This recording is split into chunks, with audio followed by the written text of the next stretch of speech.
BNP ঘোষিত রাষ্ট্র কাঠামো মেরামতের ৩১ দফার লিফলেট বিতরণ করা হয়েছে।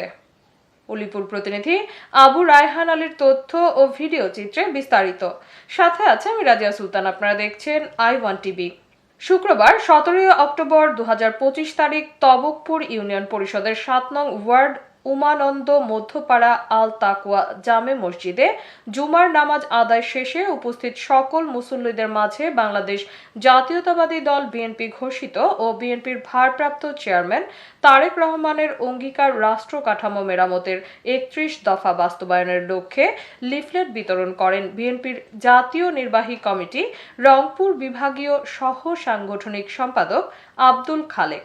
এ সময় উপস্থিত ছিলেন কুড়িগ্রাম জেলা স্বেচ্ছাসেবক দলের সাবেক সদস্য জাহিদ হোসেন, কুড়িগ্রাম জেলা কৃষক দলের সিনিয়র যুগ্ম আহ্বায়ক সহকারী অধ্যাপক ওবায়দুল হক ও তবকপুর ইউনিয়ন বিএনপি ও অঙ্গ সহযোগী সংগঠনের নেতৃবৃন্দগণ।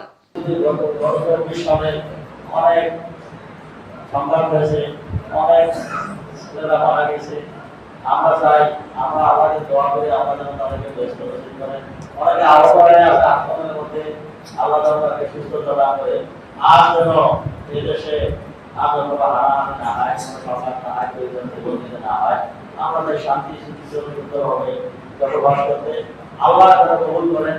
আল্লাহকে আমাদের বাংলাদেশকে শান্তিতে রাখেন, আমাদের এলাকা শান্তিতে রাখেন। এতক্ষণ সঙ্গে থাকার জন্য ধন্যবাদ। I1 টিভির নিয়মিত আপডেট পেতে ভিজিট করুন আমাদের ওয়েবসাইট, ফেসবুক, ইনস্টাগ্রাম ও ইউটিউব চ্যানেলে।